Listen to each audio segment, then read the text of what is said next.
Of the very loud voices we were hearing last year, they've all disappeared. I don't know. I've heard when you are full, you don't talk. Maybe that's what's happening. Because the man that was leading the charge for calling for a state of emergency is now a government appointee, and I have not heard one word about state of emergency from him. That's just my prelogue into this matter. I've also seen something from Erastus here. The Nkoko District Police have released Chinese miners arrested by the youth and handed over to the police. As we speak, they've gone back to mining illegally in the, I can't pronounce it properly, Jare Forest, Gyare Forest.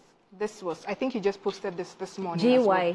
Jara Forest. Jara Forest, yes. So obviously, the issue of galamsey has gotten 10 times worse. We sat around this table several times last year discussing it, and I remember always saying, let's not play politics in this matter. So with the current Erastus reports, it looks like people are now venturing into new areas. I sat here one day and told you that some of the tactics that the NDC used to campaign, it will come and disturb us heavy in these 4 years. Because you go there, you see them doing it. You tell them that these people are trying to stop you from doing your galamsey. MPP, they are trying to stop you from doing your galamsey. They are seizing your excavators. They are burning it.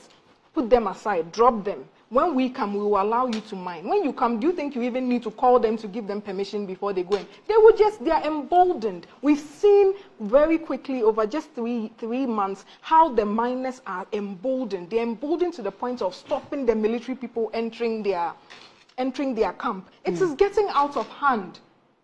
This matter is getting out of hand, and it seems like I'm very disappointed by the approach of the NDC. They are not doing. We heard them say they were going to use AI to fight galamsey. What happened? Then last week, I take my phone and I see some Adidas wearing young men and women, obviously party foot soldiers, in the name of River something. River Guards. The military. Say River Guards. River Guards. I'll give them their due. River Guards.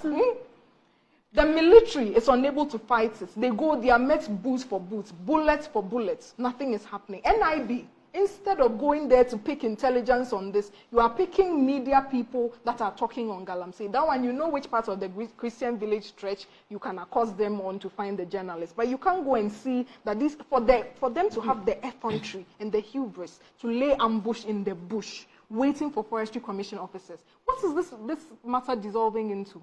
And again, at that time, I said over and over and over, let's come together as a country and deal with this menace, because it is not as simple as we see it.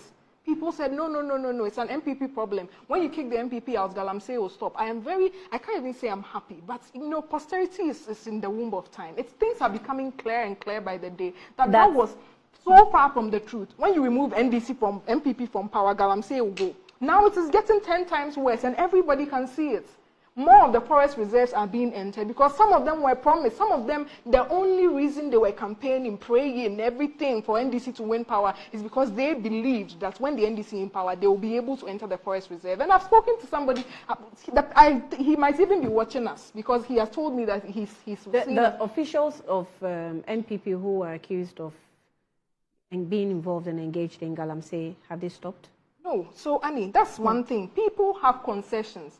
And I'm sure every party will have people who have concessions, just like the NDC has Joanna Jan, isn't it? So now are we saying there's a problem with being a concession holder? This is the kind of propaganda that was done to try and mangle and muddy everything together. No. There were reports of them, going beyond their concessions and engaged in illegal activities. If anybody did anything that is illegal, they should be investigated and brought to book. Okay. And that has always been the position of the MPP in this matter. Okay. But there was never a concerted, let's sit around the table. No, Nanado is the president that made the most effort. When he started fighting galamsey, recently I was just checking on my phone, somewhere in 2018, they had Joy News had made a story that almost 2,000 people had been arrested. In 2018, that's like almost just about a year after Nanado took office. And then more than 400 excavators had been seized just there. That time, we had the current president, who was then the leader of the opposition, saying that, no. Why are you seizing the excavators? Blah, blah, blah. Why are you arresting them? When I come with their kingpin. Yes, when I come, I'll grant them amnesty. The person that has said when he comes, he'll grant them amnesty has come into office and is also doing the same, arresting. Today, 2 Chinese, tomorrow, 3 Ghanaians. So if you keep doing the the same thing and you expect a different result. What is that one called? Okay, so Mark from USA, a very ardent viewer of this program, this is what he says. And Mark, thank you for always waking up at dawn to follow us, and he always does. He says that, you know, good morning, Annie. Normally we will send a very long message, but today is very short. Good morning, Annie. The fire service PRO needs a refresher course. Some of these PROs do not go for retraining after passing out. Much as he disrespected the regional minister, let's not crucify him. Retraining, retraining, and retraining. Please. Thank you. Okay. Mark, thank you for that. But this one also says that in 2015, this was the 2015 when the Ghana was in dooms of facing issues. This is what he wrote on his wall. I'm not going to read this. But you've seen it. Yes, right? I'm not going to. I've seen it, but I don't think that, you know, it doesn't do us any good trying to dig deeper into his political affiliation. Let's look at it, you know, with the documents in front of us and deal with it accordingly. Which part of this is what the minister said. This is what he said. Let's deal with it. As a matter of fact, we have a problem. We have a situation, and we have to find solution to this situation. If I were the minister, today, I will start decongesting all the markets, all the marketplaces. Make way.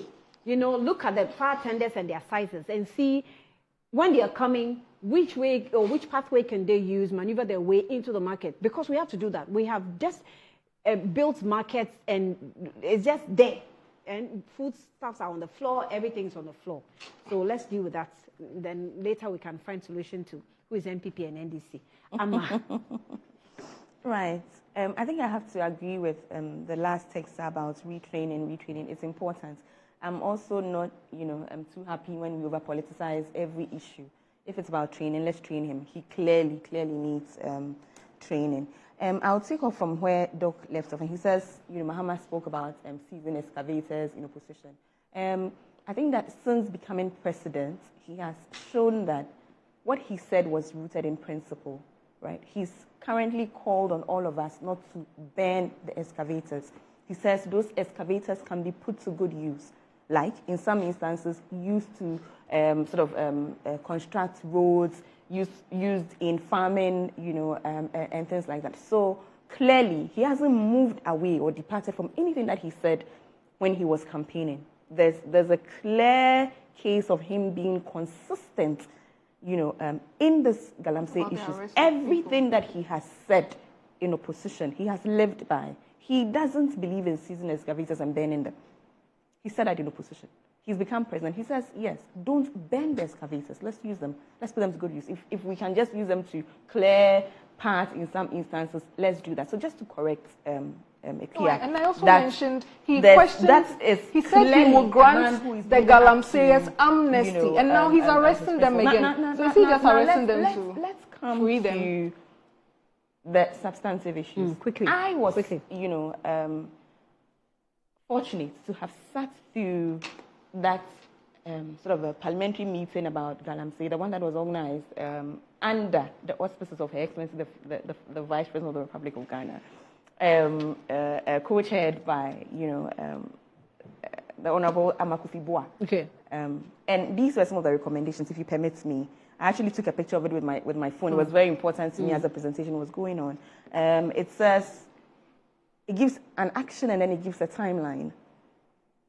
Here, this one says, deploy the military to support regulatory institutions to combat illegal mining. Recruit and fully deploy river guards. That's the Blue Water Initiative. And I'm happy that Doc testifies this morning that she has seen the river guards. No, only to say that it's woefully inadequate. At post, right? Just to say that everything that has been earmarked and outlined to be done to fight galamsey is happening. Okay. Everything they said, everything we said we would do, and with the timeline, the Blue Water it says immediate. I can forward it to you when we're done. At the time we had, it said immediate. Okay, they're putting pressure on me. Doc says it's happening. Now, holistic review of all mining leases, permits, licenses for operations in forest reserves, that is ongoing. I'll go to the one that I find very interesting. You know, it goes all the way to May. All the recommendations go all the way, all the timelines. Now, let's go to the ones that are supposed to happen in March. Vigorously promotes mercury-free processing technology. That's the Dr. timeline. Baumia's initiative. Thank you. Continue.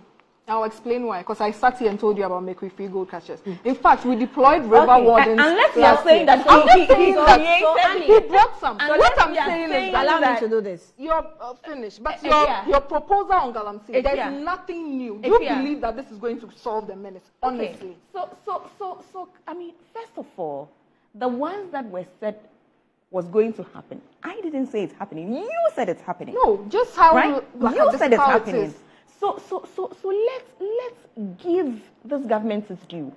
This government has a blueprint with timelines continuing things that were the MPP government was doing on galamsey. If you are just continuing what the MPP government was doing, what have you achieved? Now let's go beyond that. Let's go beyond the recommendations. Okay, hold on. Let's go beyond the recommendations. Because for me, a lot of times, I find that the solution is not on paper. It's on the field. Like we say, agroniform, right? What is the president saying about illegal mining today? It's in one of the headlines. It says, if you want to be mining of mine, it will not be tolerated. But what has the president said about his constituency chairman that blocked the road? Nothing has been said. I have spoken to the constituency chairman. He has openly apologized to the world that he did not know that... He apologized that he and his boys accosted and stopped this conversation. And because of that, we should be happy. You want us to go on the tangent of naming appointees who are into galamsey? Do you want us to do that? Everybody was called because we can't I'm sure even very soon people will tag me and say galamsey. Wants us to mention appointees. He says that we can do that.